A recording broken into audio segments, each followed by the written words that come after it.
फरमाते हो। ते बाबा जी शमशान फरमाते हैं और तीसरे दिन हजरत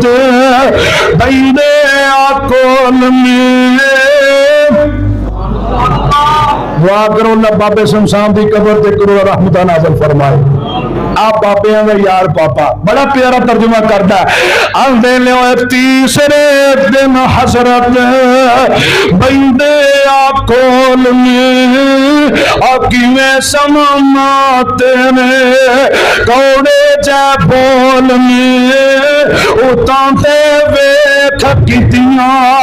क्यों अखियां पोल में आ शहर मदीना जिथे रहमत गफ्फार दी चौक मदीने वाले अहमद सरदार दी चौक मदीने वाले